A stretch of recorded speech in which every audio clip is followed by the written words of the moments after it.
Good morning, all of you. In this part of the surface chemistry, we will discuss about the Michaelis-Menton's equation and its application. The Michaelis-Menton's equation is given for the mechanism of enzyme action, and it is proposed by Michaelis and Mentons in 1913. As we all know, the enzyme acts as the catalyst in the body of the living organisms.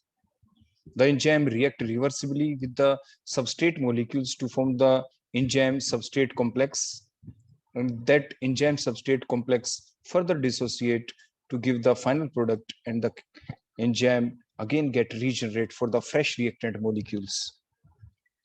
The mathematical form, in the reaction form, we can represent the whole mechanism in the form of the equation as follows. E means enzyme. It reacts with the substrate, means the substrate comes and sit on the surface of the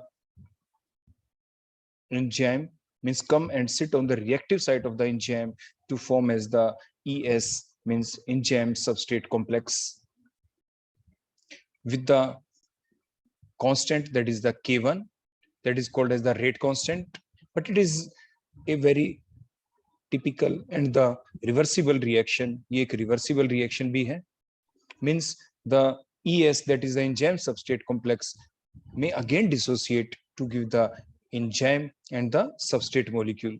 Further, the enzyme substrate complex can further undergo dissociation to give the final product, that is a P, along with their regeneration with the rate constant, that is the K2. These enzyme can again react with the product to give the enzyme substrate complex with the rate constant, that is the K2 dash. Means the whole is the reversible reaction. Whole is the reversible reaction. Further, at the steady state condition, the rate of the reaction is equal to the rate of disappearance of the S. Means जैसे जैसे आपकी reaction चलेगी वैसे वैसे आपका जो substrate है वो कंज्यूम होना स्टार्ट हो जाएगा, उसकी जो कंसंट्रेशन है वो डिक्रीज होनी शुरू हो जाएगी, because the substrate combined with the enzyme to form the enzyme substrate complex, means the concentration of the substrate goes on decreasing. That called as the rate of disappearance of the S. And the rate of disappearance of the S is always equivalent to the rate of disappearance of the ES, क्योंकि जो enzyme substrate complex बनेगा वो simultaneously further dissociate हो जाएगा to give the product, and the enzyme get regenerate. But the rate constant for the formation of the enzyme substrate complex, that is the K1, and the rate constant for the dissociation of the enzyme substrate complex, that is the K2, that will be different. And it is also equal to the rate of appearance of the product. जो rate of जो reaction है वो किस किस के ऊपर depend करती है? Rate of reaction depends upon rate of disappearance of S, कि S कितनी रफ्तार से जल्दी जल्दी यूज अप हो रहा है. Second, and it is equivalent to rate of disappearance of the ES, or you can say the rate of formation of ES along with that their disappearance. और ES enzyme substrate complex का जब disappearance होगा, उसका जब dissociation होगा, तो आगे क्या बनेगा? Product, means that also equal to the rate of appearance of the product, that represented by P. When we write all of these, that is the S or the ES enzyme substrate complex or the product in square bracket, what it means? It means that is these are their molar concentration. जब हम इनको square bracket में लिखते हैं तो उसकी molar concentration को represent करता है. अब इक्वेशन की फॉर्म में हम कैसे लिखेंगे? V, that is the rate of the reaction, is equal to minus sign represents the decrease in the concentration, the plus sign represents the increase in the concentration. As the concentration of the substrate goes on decreasing with a change of time, so we put a negative sign here according to the chemical kinetics. So what is the definition of rate of reaction?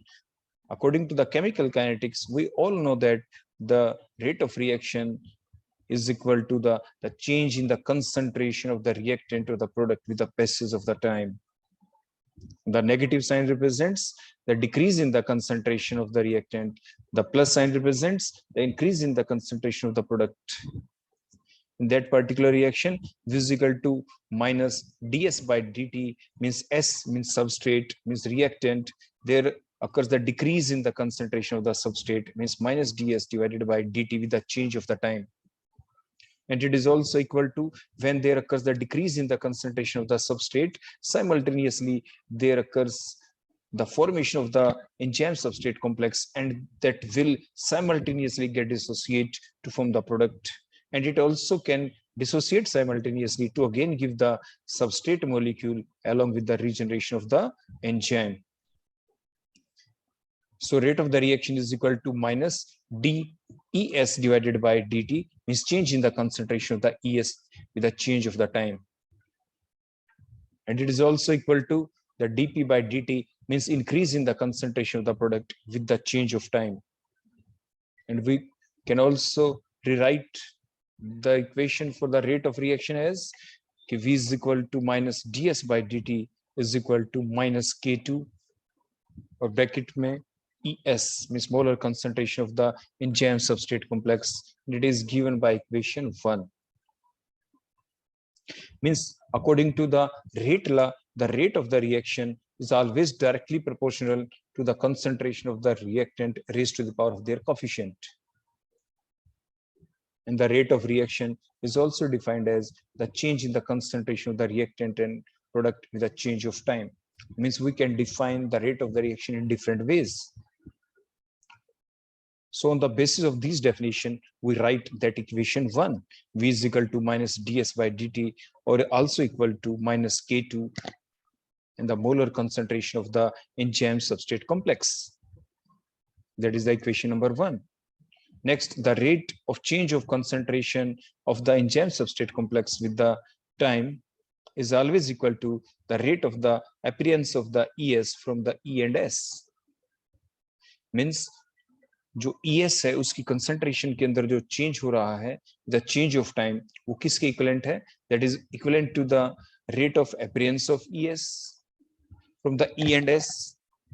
It is also equal to the rate of decomposition of the ES into enzyme and the product.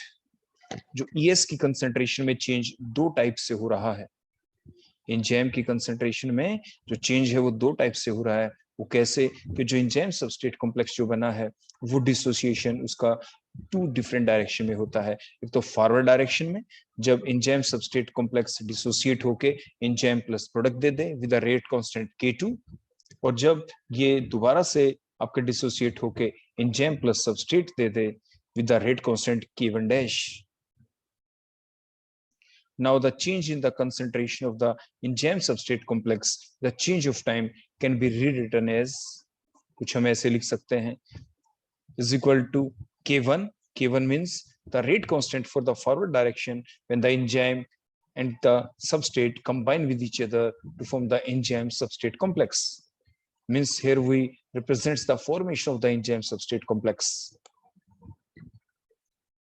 So the first line, that is the dEs by dt is equal to K1 ES. That portion shows about the formation of the enzyme substrate complex from the enzyme and the substrate with rate constant K1 according to the definition of the rate of the reaction. As we know, the rate of the reaction is always directly proportional to the concentration of the reactant raised to the power of their coefficient.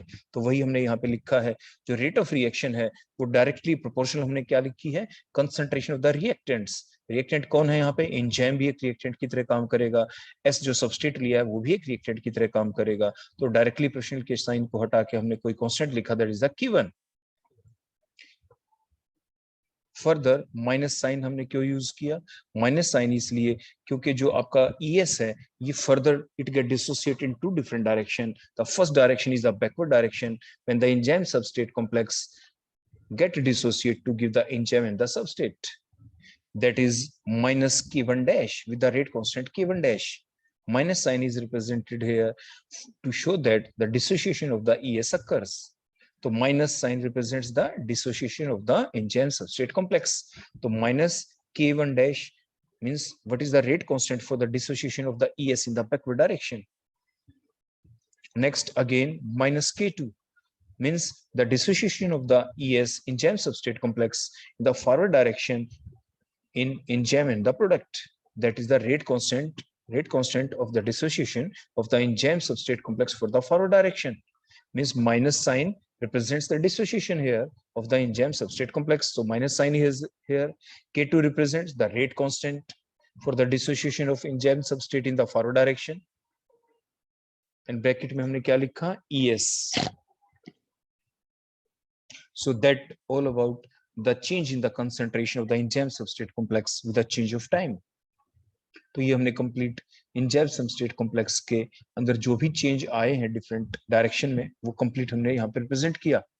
For the steady state condition means when there occurs no change in the molar concentration of the enzyme substrate complex with the change of time, that called as the steady state condition. जो steady state condition इसके बारे में 1 mark का question भी आपसे ऐसे पूछा जा सकता है कि what do you mean by the term steady state condition in respect to the enzyme substrate complex? The steady state condition in respect of the enzyme substrate complex means there occurs no change in the molar concentration of the enzyme substrate complex with the change of time. Means dES by dt is equal to 0. Hence, we can rewrite the above equation as, means if we put the value of dES by dt as 0, then the above equation becomes, means dES by dt की जगह आप 0 put कर दें और बची हुई चीज आपकी as such रह जाएंगी. Means k1 ES minus k1 dash ES minus k ES is equal to 0. Now we can rewrite the above equation in the form of the enzyme substrate complex. So ES means molar concentration of the ES is equal to k1 ES divided by k1 dash plus k2. हमने just ऊपर वाली जो equation है उसको rewrite किया है. उसको हमने जस्ट क्या किया है बोलो? रीराइट किया है. और रीराइट करने के लिए देखो कोई बड़ा काम हमने नहीं किया, बड़ा सिंपल सा ही काम किया. देखो हम यहाँ पे आपको लिख के भी दिखा देते हैं. देखो ये फैक्टर हमारा एज सच हमने रखा और जो ये देखो ये जो सेकंड पार्ट है इसके अंदर से ES को हमने कॉमन निकाल दिया. देखो ऐसे ES को हमने क्या निकाला इस टाइप से कॉमन. तो अंदर ब्रैकेट के अंदर बोलो क्या रह गया? यहाँ पे रह गया k1 डैश और माइनस साइन को भी अगर हम बाहर निकाल देते हैं, देखो माइनस को भी बाहर निकाल दें क्योंकि k1 डैश के साथ भी माइनस है, k2 के साथ भी माइनस है, तो माइनस साइन को भी बाहर किया तो अंदर क्या रह गया? k1 डैश प्लस में k2. तो हमने बाहर किसको निकाला? यहाँ पे k1, एक तो ES को विद नेगेटिव साइन और बचा हुआ पोर्शन आपका ऐसा ही था k1 और बोलो कौन है? एक तो E है और सेकंड बोलो आपका कौन था? S is equal to 0. हमने उसके बाद क्या किया है? हमने सिर्फ एक ही काम उसके बाद यहाँ पे किया है कि आपका जो ये पोर्शन है इसको दूसरी साइड में ले गए नेगेटिव वाले को. तो बोलो क्या बच गया? k1 ये E और इधर S है is equal to minus sign उधर जाके प्लस का साइन हो जाएगा. तो बोलो आपका क्या बच जाएगा? k1 डैश प्लस में k और बोलो इधर आपका कौन है? बोलो molar concentration of the ES. अब हमने किसकी वैल्यू निकालनी है? ES की. तो अगर हमें ये ES की वैल्यू निकालनी है तो k1 डैश प्लस k को हम इसके बॉटम पे ले आएंगे यहाँ पे. तो यही फार्मूला अब हमारे पास आ गया. तो for the steady state condition the molar concentration of the ES is given by ES is equal to k1 ES divided by k1 dash plus में k2. Further, the molar concentration of the ES is equal to ES divided by Km. Means जो ये आपकी constant है देखो ये इतने k1 divided by k1 dash plus k2 gives rise to a new constant that is called as the Km, Michaelis-Menten constant. तो ये आपका जो ये Km है ये क्या है? आपका Michaelis-Menten constant. Means it is equal to k1 dash plus k2 divided by k1. Further जो अभी हमने इक्वेशन देखी थी जो एंजाइम का जो एक्शन है सबस्ट्रेट के साथ उसके लिए जो हमने रिएक्शन लिखी थी, इसमें फर्दर हम क्या जानते हैं? जो टोटल कंसंट्रेशन है जो एंजाइम की वो किसकी इक्वल है? The total concentration of the enzyme is given by the free enzyme plus में combined enzyme as the ES, means in the form of the enzyme substrate complex. means sum of the enzyme molecules combine with substrate molecule to form the enzyme substrate complex, while the sum amount of the enzyme remain in the free form. That is called the total concentration of the enzyme, that is represented by E naught.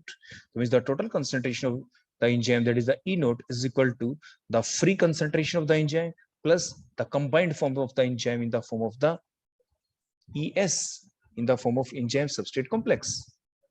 Further, E is equal to, means the concentration of the free enzyme is given by E naught, means the total concentration of the enzyme minus the combined form of the enzyme in the form of the enzyme substrate complex, that is the ES. Now the concentration of the ES is equal to, आपने bracket में यहाँ पे क्या लिखा, E naught minus ES, bracket के बाहर आपने क्या लिखा, S. तो that is the concentration of the ES. ये हमारे पास कहां से आया, जो भी हमने पीछे आपको डिराइव करके दिखाया था, that is the what is the concentration of ES. हमने वहां पे सिर्फ क्या किया है, we have just put the value, जो पीछे हमारा फार्मूला था उसके अंदर से हमने यहाँ पे वैल्यू पुट की है. फर्दर द ES और Km को हम ऊपर ले गए क्रॉस मल्टीप्लाई करके, तो ES molar concentration of the enzyme substrate complex multiplied by Km means Michaelis Menten constant is equal to E naught S. S को देखो आपने अंदर मल्टीप्लाई किया दोनों फैक्टर के साथ, इस S को मल्टीप्लाई करेंगे हम, ब्रैकेट के अंदर ले जाएंगे, तो ये कंसंट्रेशन जो S है उसको E naught से भी मल्टीप्लाई किया, तो बोलो क्या बन गया, क्या बन जाएगा आपका अंदर जाके, E naught के साथ बोलो कौन चला गया, S वहां पे, और इधर क्या बच गया, ES और S.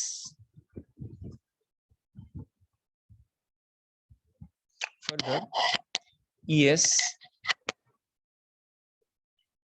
Km प्लस ESS, देखो ES Km तो देखो ये रहा यहाँ पे, और इज इक्वल टू बोलो क्या है, ये ESS को हम दूसरी साइड में ले गए, ESS इज इक्वल टू उधर क्या बच गया, जो रिमेनिंग फैक्टर है.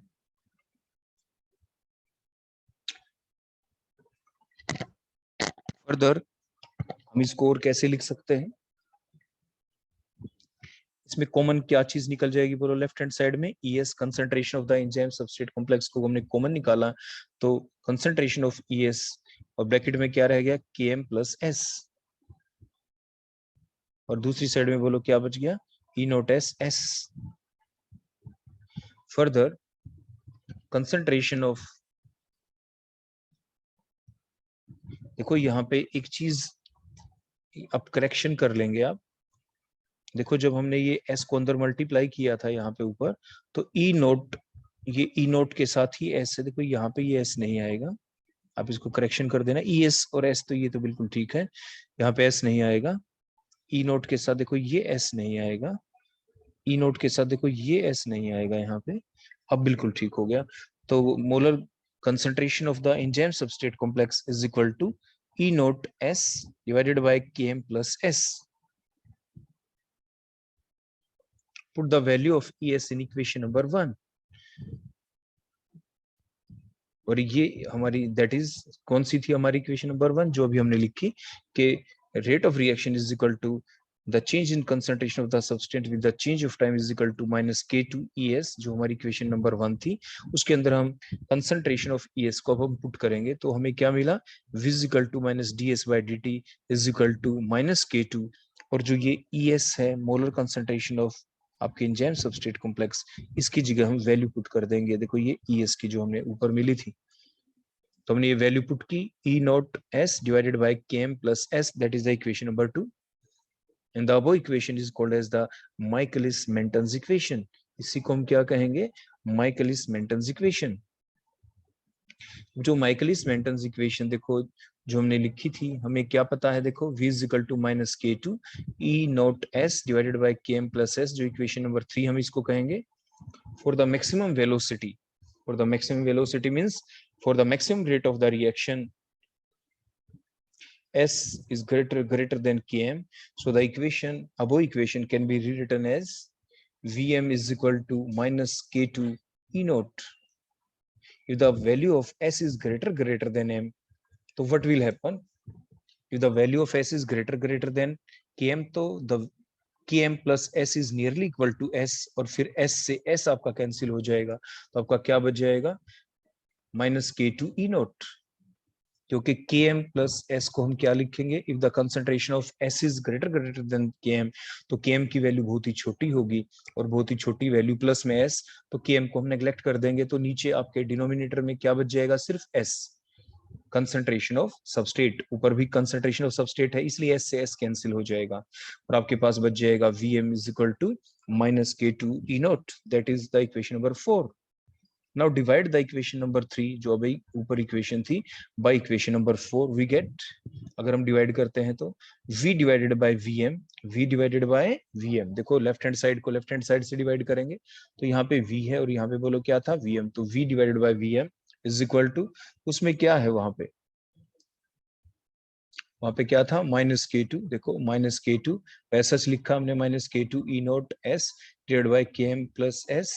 अब इसको हमने डिवाइड किया तो बोलो नीचे कौन आएगा, minus K two E note, देखो minus K two E note, देखो माइनस से माइनस साइन कैंसिल हो जाएगा, ई नोट से ई नोट कैंसिल हो जाएगा, के टू से के टू कैंसिल हो जाएगा, तो क्या बच गया आपका यहाँ पे, तो जो फैक्टर बच गया वो आपका आ गया v divided by vm is equal to, ऊपर s बच गया, concentration of the s divided by km plus s, that is the equation number 5। अब हम कंडीशन अप्लाई करेंगे, when s is equal to km, अगर s km के इक्वल हो जाए तो क्या होगा, तो अगर s इक्वल हो जाए इसके, तो s प्लस इस km की जगह भी हम s पुट कर सकते हैं, तो s प्लस s क्या हो जाएगा, 2s, 2s मीन्स फिर उसके बाद क्या हो जाएगा, एक s से एक s क्या हो जाएगा आपका कैंसिल, देखो इस टाइप से, तो क्या बच गया फिर आपका 1/2, तो क्या बच जाएगा आपका 1/2, देखो हम कुछ ऐसे कह रहे हैं, मैं यह इधर से लिख के भी दिखा देता हूँ, ये s divided by km is equal to s, तो km की जगह भी हम क्या लिख सकते बोलो s, तो इधर भी हम क्या लिख सकते बोलो s, यानी इस टाइप से, तो उससे क्या हो गया, बीच में प्लस का देखो साइन है, ये बीच में प्लस का साइन होगा, तो हम क्या लिख सकते हैं, ये s molar concentration of s divided bye 2s, देखो ऐसे, तो s से s कैंसिल हो गया, नीचे 1/2 आ गया, तो वही हमने 1/2 लिखा है, means when the molar concentration of the substrate is equal to the Michaelis Menten constant, then V divided by Vm is equal to 1/2. In other words, we can write V is equal to 1/2 Vm, cross multiply किया हमने Vm को ऊपर ले गए, means Vm is the maximum rate of reaction, means Michaelis जो Menten's constant है Km, वो किसके इक्वल हो गया, देखो यहाँ पे S, देखो Km किसके इक्वल है बोलो, S के, S क्या है, the concentration of the substrate, means the Michaelis Menten constant की अगर एग्जाम में डेफिनेशन आ जाए, how will you define the Michaelis Menten constant, तो जैसे हमने इस पूरी स्क्रीन के ऊपर, इस पेज के ऊपर से एक्सप्लेन करना शुरू किया है, अब बिल्कुल कंप्लीट ऐसे एक्सप्लेन करते हुए इस फाइनल स्टेज तक पहुंचेंगे, और फिर आप ये डेफिनेशन लिखेंगे कि Michaelis Menten constant is equal to the concentration of the substrate, कब, when the rate of the reaction, जब जो रेट ऑफ रिएक्शन है क्या हो गई, falls to half of its maximum value, when the rate of reaction means V falls means decrease हो गई किससे, 1/2 of its maximum value, means maximum rate of reaction की क्या हो गई, half, जब rate of reaction maximum rate of reaction की half हो जाती है, और वो कब हो जाती है, when the Michaelis Menten constant is equal to the concentration of the substrate। Next हम देखेंगे अब validity of the Michaelis Menten constant, means Michaelis Menten जो इक्वेशन है उसकी हेल्प से हम क्या क्या चीजें डिटरमाइन कर सकते हैं, कैलकुलेट कर सकते हैं, जैसे हम जानते ही हैं कि v डिवाइडेड बाय vm, अभी हमने डिटरमाइन किया था इक्वेशन नंबर 5 को, v divided by vm is equal to the concentration, the molar concentration of the substrate divided by Km plus molar concentration of substrate, equation number 5, जैसे हमने पीछे calculate ये कर ही लिया था, just take the reciprocal of the above equation, तो Vm divided by V, और ऐसे राइट हैंड साइड का भी रेसिप्रोकल हम ले लेंगे, तो Km plus S divided by molar concentration of the substrate।